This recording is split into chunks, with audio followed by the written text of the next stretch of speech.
Picture a crossroads in your head. An ordinary Tuesday, waiting at a red light. In the left lane, there's a brand new, blacked-out luxury SUV with a badge everyone recognizes. The dealer sticker is still on the window. In the right lane sits an ordinary 10-year-old car with a small dent in the bumper. A cold cup of coffee sits in the cup holder. If I asked you which owner is rich, you already have an answer in your head, don't you? But as someone who's made real money trading stocks for years, let me tell you something. The owner of that old car is usually far more free. The owner of that shiny SUV is often drowning in debt instead. So how did the people who look richest become the most broke? And how do the quiet ones build real wealth without anyone noticing? That's exactly what this video is about. Choosing to look poor is one of the smartest financial moves you can make today. And the wealthy figured this out long before you did. Let's first look at who's really sitting inside that SUV. Because the picture isn't what the ads want you to believe. The number of people showing off has grown far beyond what it used to be. And a serious chunk of them are running on empty. About 60% of people in America today live paycheck to paycheck. Here's the truly striking part. About 40% of people earning over $100,000 a year also live paycheck to paycheck. So 2 out of every 5 high earners can't keep a single dollar at month's end. These are exactly the people we assume have figured it out. So where does the money actually go? The average household spends about $6,500 a month just to survive. That works out to roughly $78,000 a year before a single luxury is added. The savings rate has dropped to nearly half of its historical average. More than half of adults can't cover an unexpected $1,000 expense. Over a quarter have no emergency fund at all.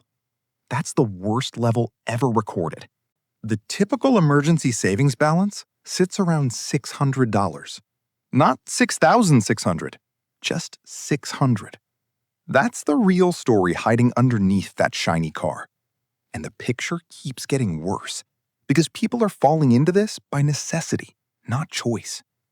So next time you feel a flicker of envy looking at that shiny SUV, remember this. A large share of those payments come from people one missed paycheck away from a real crisis. Real wealth and flashy wealth are almost never the same people. We've just been taught to confuse the two. So why do we keep falling into this trap? Because spending is rarely about the object itself. Humans are wired to read status. In the past, that was survival information. Who has food? Who can I trust? That instinct never disappeared. It just turned into a watch, a logo, a perfectly angled vacation photo today. We're not really buying the object. We're buying the sentence we want other people to say about us. But here's the funny part. The people you're showing off to are busy with their own costumes too. They don't have time to notice yours. Economists call this the treadmill. You buy the new car, feel amazing for a few weeks, then it becomes ordinary. You need the next upgrade just to feel that same rush again. The scenery never changes because you're running in place. And this treadmill speeds up as your salary grows. That's called lifestyle inflation. It's the real killer hiding behind six-figure earners who still live paycheck to paycheck. Their salary goes up, but their spending follows right behind it. Instead of buying freedom with that raise, they buy a new stack of obligations. There's something else too. Once you buy one nice thing, everything around it starts looking ugly. You buy a nice sofa, then the rug looks old, then the curtains do too. One upgrade quietly sets a new standard. The same thing happens when you move to a nicer neighborhood. You feel invisible pressure about which car belongs in that driveway, what vacations the neighbors take. People who stay wealthy spot this chain early and refuse to start it. Because the most expensive part of a purchase is usually not the purchase itself. It's everything it forces you to buy afterward.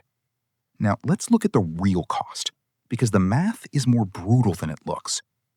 The average price of a new car has passed $50,000. The average monthly payment has climbed to about $770, an all-time high. The average car loan sits around $44,000. To make these payments manageable, people are stretching loans past 7 years. And that's for a machine that loses value every single day. 1 in 5 new car loans now carries a monthly payment over $1,000. And the ads never mention this is for ordinary family cars, not sports cars. The real wound bleeding underneath all of it is depreciation. A car loses more than a fifth of its value in the first year alone. Sign a 7-year loan, and for a long stretch, you owe more than the car is worth. If you crash it, that gap comes straight out of your pocket. Nationwide, car debt has passed $1.5 trillion. The symbol we call "I made it" has become one of the biggest anchors dragging households down. Now, let's run the numbers. Take that $750 payment. Imagine driving a paid-off used car instead and investing that same amount every month in a low-cost index fund. At around 7% return, that grows past $100,000 in 10 years. Keep it going for 30 years, and it passes $900,000. So the real choice was never nice car versus plain car. It was a nicer car now or nearly $1 million later. The younger you are, the more brutal that gap becomes, because time is on your side. A 25-year-old can choose the flashy car and enjoy the moment, or drive something plain and let that same money grow until they're 50. The difference is working because you have to versus quitting whenever you want. This logic applies even more to houses. The hidden trap of buying a bigger house than you need isn't the mortgage payment. Every big purchase drags a whole ecosystem of expenses behind it. More property tax, more insurance, more heating and cooling, more maintenance, and the urge to fill all those empty rooms. Truly wealthy people run this calculation in advance. That's why they often live in homes far more modest than their net worth would suggest. A house doesn't just cost its price. It costs everything it drags along with it. And not all of this bill waits 30 years. Some of it arrives every single month with interest attached. Credit card debt has passed $1.5 trillion. Households carrying a balance owe about $6,700 on average. The interest rate sits around a brutal 21%. When you finance a lifestyle on a credit card, you're not just paying for the item. You're paying the bank extra for the privilege of looking like you can afford it. Total household debt has passed $18 trillion. A serious chunk of that isn't survival, it's performance. Now we get to the number that changes the whole picture: net worth. Income speaks loudly. Net worth stays silent. Median household net worth sits around $192,000. But the average gets reported near $1 million because a small group of very wealthy households pulls it up. The median shows the real picture. Most people own far less than the cars and houses around them suggest. Researchers keep pointing out the same thing. Your savings rate predicts your future wealth better than your income does. A high earner who saves nothing ends up poorer in retirement than a modest earner who invests a fifth of their income. The faucet doesn't decide who's wealthy. What you do with the water does. That house with 2 brand new trucks in the driveway isn't automatically the rich house. It might be the most indebted household on the block. The neighbor with 15-year-old patio furniture might be sitting on a portfolio that would surprise you. You can never tell from the outside. And that's exactly what the wealthy are counting on. So what do genuinely wealthy people actually do? The answer is almost annoyingly simple. Let's go back to that intersection. About 61% of households earning over $250,000 don't drive luxury brands. They drive Hondas, Toyotas, and Fords, just like the car in your neighbor's driveway. They could easily afford more. They just choose not to. Millionaire research keeps showing the same pattern. The average car buyer ties up a third of their net worth in their vehicle. Real millionaires spend about 1%. Fewer than a quarter drive a current year model. They buy quality used cars and drive them into the ground. They rarely finance. A recent survey of over 600 American millionaires found the exact same thing. Frugality isn't an occasional habit for them. It's a way of life. About 69% of millionaires never had a six-figure household income in their careers. About 80% built their wealth themselves, not through inheritance. This isn't a story of huge salaries. It's a story of ordinary income meeting unusual discipline. One finance writer put it perfectly. People who stop spending to look rich finally have the money to actually become rich. This holds true at the very top, too. The founder of one of the world's biggest companies has been photographed shopping at a warehouse store. Tech billionaires have been spotted driving ordinary hybrid cars. Their wealth shows up as freedom, not as a logo on the hood. Now, let's zoom out, because stealth wealth isn't just the quirk of a few frugal millionaires anymore. It's become a full cultural shift. For a long time, the loudest version of luxury sat at the top, and everyone tried to climb toward it. Now, that hierarchy is flipping. Among the truly wealthy, visible logos now read as insecurity, not success. The new signal is sending no signal at all. An unbranded but flawlessly tailored coat. Status is no longer shouted at the crowd, it's whispered to the few who recognize it. The middle class has started copying this strategy for practical reasons. Online, people call it underconsumption and quiet frugality. The point is to use what you already have until it truly wears out, to repair instead of replace, and stop performing abundance. The stigma around buying the cheaper option has largely disappeared. People are channeling the difference into something that actually grows. This brings us to the single most important distinction in personal finance. Income is not wealth. Income is the water flowing from the faucet. Wealth is the water you actually keep in the tank. Someone can have a huge faucet, but a cracked tank. They spend every drop the moment it arrives. They look rich, but own almost nothing. Someone else can have a modest faucet, but a sealed tank. They save a real slice of what they earn and quietly end up wealthier. That shiny SUV signals a big faucet.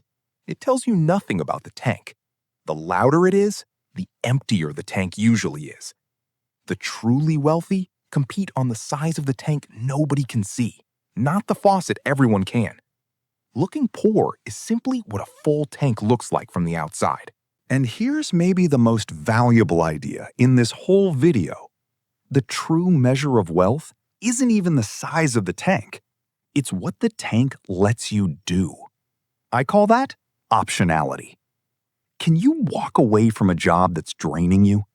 Can you take 6 months off for a family emergency? Can you move cities for someone you love? Can you start a business without a guaranteed paycheck? Can you say no to money that would compromise something you believe in? That's what real wealth actually buys. And it's only available to people who leave a wide gap between what they earn and what they spend. Someone earning a lot but spending almost all of it has almost no options. They just get nicer scenery. Someone earning far less but spending well below it has a freedom the big earner can only envy. Every flashy purchase is a trade. Your future options for your present image. Sometimes it's worth it. Usually it's not. Let me make this concrete with two coworkers you probably know. Imagine two people starting the same job in the same week at the same salary. The first one leases a car that matches the job title to celebrate. They rent an apartment that stretches their budget. Over the years, their phone, wardrobe, and lifestyle stay one step ahead of every race. From the outside, this person looks like the winner. The second one keeps driving the car they already own. They split a modest apartment and quietly invest a fifth of every paycheck before touching it. For years, they look like the one falling behind. Then, life does what life always does. A recession hits, and the company announces layoffs. Both get the same envelope on the same morning. The one who looked successful has almost no savings. Their payments don't stop just because their income did. Within weeks, they take the first offer, on whatever terms it comes with. The one who looked ordinary has a cushion deep enough to breathe. They wait a few months, turn down two offers, and accept the right one on their own terms. Same salary, same city, same opportunities. The only difference? One spent a decade buying the appearance of wealth. The other bought the real thing. That invisible gap becomes the entire story the moment the ground shifts. Now, let me hand you the actual playbook. The moves quietly wealthy people use. Move 1. Separate your income from your identity. When a raise comes, keep living your old life and let the difference go into investing. Move 2. Make spending hard and saving automatic. Willpower's a bad long-term plan because it runs out exactly when you're tired or stressed. Set your investment to auto-transfer the day your paycheck lands. Delete shopping apps, remove saved card details, add a waiting period before buying. Most cravings fade on their own after a day. Move 3. Pay yourself first. Most people do the opposite. Spend first, then try to save whatever's left. That leftover is usually nothing. The wealthy flip the order. Investing comes out automatically before the money ever feels spendable. Move 4. Use it until it actually breaks. Don't replace a phone or car that still works just because a newer one exists. Divide a purchase's price by how many times you'll realistically use it. A $200 coat worn twice costs $100 per wear. A solid coat worn 200 times costs almost nothing. Move 5. Test before you commit to anything big. Rent the camping gear, borrow the tool before you buy it. Most enthusiasms fade within a few weeks. It's far cheaper to learn that by renting than by owning. Move 6. Decide what enough looks like before the money arrives. Define in advance what an enough house, an enough car, and enough life look like. Someone who keeps moving the goalpost feels just as stuck at $300,000 as at $100,000. Move 7. Mute the comparison feed. Most of the luxury lives you see online aren't real. They belong to people just as stretched as you, with better lighting. The truly wealthy measure progress against their own goals, not a stranger's showcase. Now, I want to tell you something honestly, because this might be the most important part of this whole video. Everything we've talked about, cars, houses, credit cards, stealth wealth, sits on top of one foundation. Without that foundation, none of it lasts. You might know an index fund quietly beats a car payment. But if you don't understand how compounding actually works, you'll panic sell on the first dip. You could wipe out years of progress in a single afternoon. You might decide what enough means, but without knowing assets from liabilities, you'll make confident but wrong decisions. Most high earners don't go broke because they never heard spend less. They go broke because they never learned why that advice actually works. That's why this channel has a full series covering the basics of financial literacy from the ground up. It's the real starting point for anyone beginning this journey. I wish someone had explained this to me on day 1 when I was starting out. That's the difference between following advice and actually understanding why it works. Once that foundation is in place, every strategy we talked about stops feeling like a rule and starts feeling obvious. Now let's go back to that intersection one last time. The luxury SUV and the dented car, side by side, telling two very different stories about success. You now know which driver is more free and which one is more trapped. And you know the difference was never really about income. It was about understanding. The wealthy figured this out long ago. The goal was never to look rich. The goal was to be free. Freedom is quiet. It doesn't need a logo, a badge, or an audience watching. It just needs you to understand the game well enough to stop playing the version designed to keep you broke. So next time you feel the urge to spend money to prove something to people who aren't even watching, remember that dented car. And remember, the richest move you can make is usually the one nobody can see.